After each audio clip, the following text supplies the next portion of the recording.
weekly Tyler Seguin radio sports interview, and for that we go live to Philadelphia, no doubt. Oh, maybe there's a doubt. I don't know. It's Tyler Seguin. Hi, Tyler. Hi, guys. How you guys doing? We are good. Okay. What are the... We're just taking in that question. I don't know if I want to speak for everyone. Is everyone else good?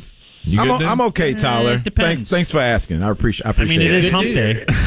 Are you in Philadelphia? You guys just talked to Johnny Hendricks. You guys better be okay. Yeah, right? You, sadly... Let's see. I guess you guys were in Winnipeg. Are you interested in those types of things?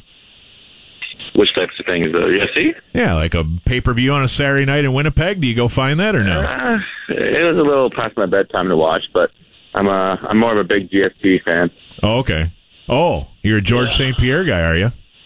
That I am, and Dick's a good fighter too, and I hate Diaz, so kind of my top three there. There you go. Nice. Well, Diaz. Why would you hate Diaz? Oh, Diaz is hateable. If It's just the way he talks to the media and stuff. I just don't like his general how he talks and now how he talked to GSP when he was out with his knee, and I just didn't like it. Which of the Diaz brothers do you hate more? Do you find both Nate and Nick are hateable, or is there one in particular? Just Nick? I think just Nick. Yeah. Okay. Yeah. Nate's got an attitude as well. They're from the same family. It must be a very very loud house. But anyway, let's talk about you. Not my business. No, it's not, but it's fun. All right, so tough times, man. These last couple games are killing our buzz just a little bit, and I imagine if you're playing in them, it's not that great either.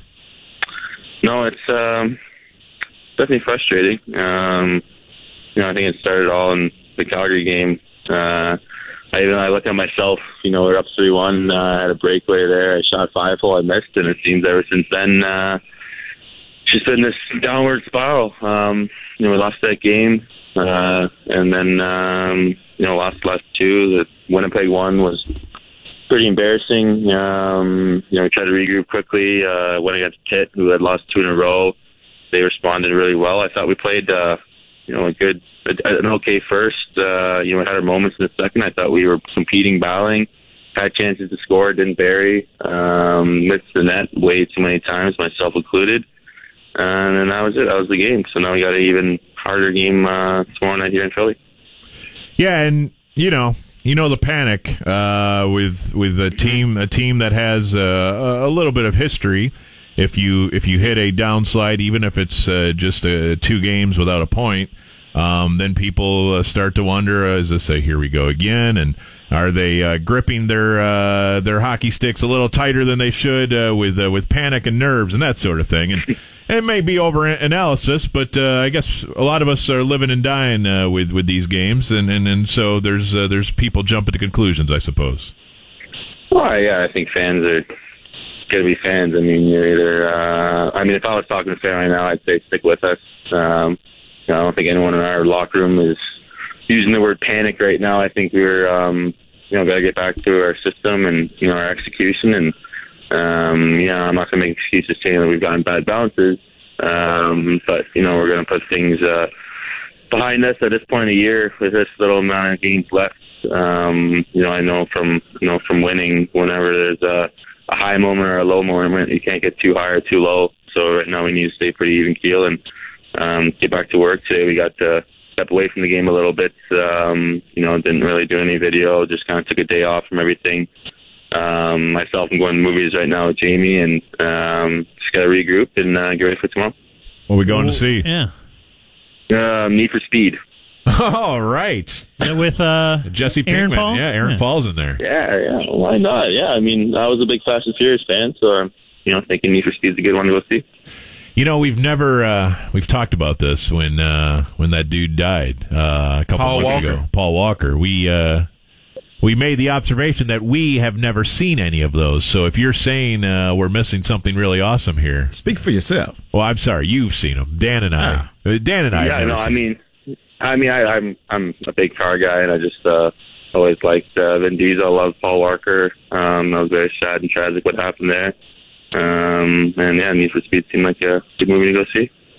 All right. We'll put it on the list. What is that then? The Fast and Furious movies? How many do we have to watch? I think to there's catch like up? 7 of them or something crazy.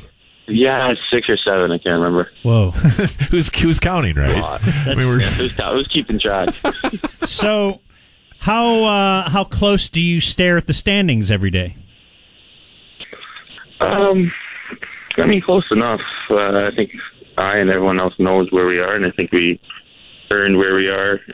Obviously, after that January spell there, and we earned our way back into the playoff picture, and we're still right there. And I don't think we're gonna dwell on 2 games or anything like that. But we also all know that with 14 games left, this is business here. We got to get things going again and get back to work. And how aware are you of the Stars' recent history as far as... I mean, I'm aware of it. I'm getting reminded, I think, kind of through Instagram as of late, with all the fans kind of talking about everything that's happened in the past. But, I mean, this is a new year. This is, generally, a new team with everything, with new coaches, new players, so I look at new jerseys as well. So we want to establish that we're a different team in the past, and I can definitely promise that we're going to do everything we can to get in that last playoff spot. So what are people saying to you? What do these social media muscles give? Like are people being sarcastic to you and stuff? Well, no, I kind of see more, not so much towards to me, but I mean I follow the All Stars on Instagram and kind of see some of the posts that are said. Okay. And some people sometimes saying, "Hey, we need to support them." Other people saying, "Hey, here we go again."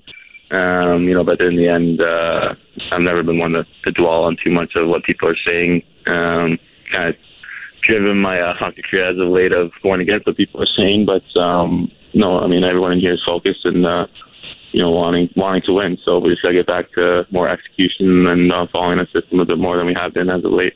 Are you Twitter guy? Are you on Twitter? I deleted Twitter before this season. I don't know why you asked me that question because everyone knows about my Twitter. What's that? Yeah, you forgot his. Well, no, Dan has a memory issue. He was like the first one to ask me about my Twitter when I got to Dallas. He doesn't What remember happened? I know, but Tyler, you have to trust us here. Dan forgets things very quickly, and yes, that conversation. I think it's good for being a radio host because you got to reset stuff all the time, right? All these new people tuning in have never heard this, and I also have never heard this. Everybody knows the Twitter story. Everybody knows the Twitter story. All right, Sports Sturm, tell us. Well, he had his phone, shall we say, hacked right around the time of the trade, and we're really going to do this again? Oh, I don't look. I'm against. We're resetting for the new audience, but I'm being, and me. Okay. But I'm being called out. So it was the Full Metal Jacket thing, Dan. You remember? Come on. Oh, the Steers and Queer. Okay, so you're off Twitter totally? Oh yeah, I've been off Twitter all year. Okay, that's good. Actually, I think since I got. I don't know if it was like a couple of days after I got traded to Dallas, or I can't remember exactly. Yeah, but yeah, I've been on it all year. But okay. I think your dog has a Twitter account now, though. What? Yeah. I don't know who runs it, but yeah, my dog definitely does have a Twitter account. Marshall Seguin, if you want to give it a follow. Really? Yeah, it's kind of amusing. I don't mind it at all. Well, I didn't mean to open an old wound. You just mentioned social media and stuff, and he doesn't trust you anymore. You've violated that sacred trust. Look, you never trusted me, did you? What's that? Me? No, I'm just saying. Bob said you didn't trust me anymore. I would guess you never trusted, but you shouldn't trust. No, don't trust anyone, dude. Especially a big butt and a smile. No, don't trust a big butt. That girl is poison. All right, stop it. He does not know that song. Yes, he does. Belle Biv DeVoe. Yes, he does. Poison, Tyler? This is... Do you have any idea what we've been talking about for the last 5 minutes? Me? Yeah. It just seems like we're serving to confuse ourselves and you. Yeah, well, let's... I mean, a little bit. I don't know why we're going here, but you guys wanted to go in the past, and that's fine. Yeah, that's what we do. Not we. We're big jerks. Dan's the big jerk here.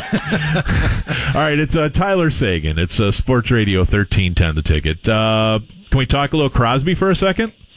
Just kind of curious, when you do play a guy that everyone says is the best player in the sport, and he seemed to be pretty good last night. Not that you didn't have all your chances, but is he as good as everyone says? I mean, it does look like it's that rare case where people said this guy was going to be unbelievable when he was 16, and kind of like LeBron, it did kind of work out that way, right? Yeah, I mean, everyone's going to speculate, but I mean, I think he's an incredible hockey player. He's hard to play against, and he definitely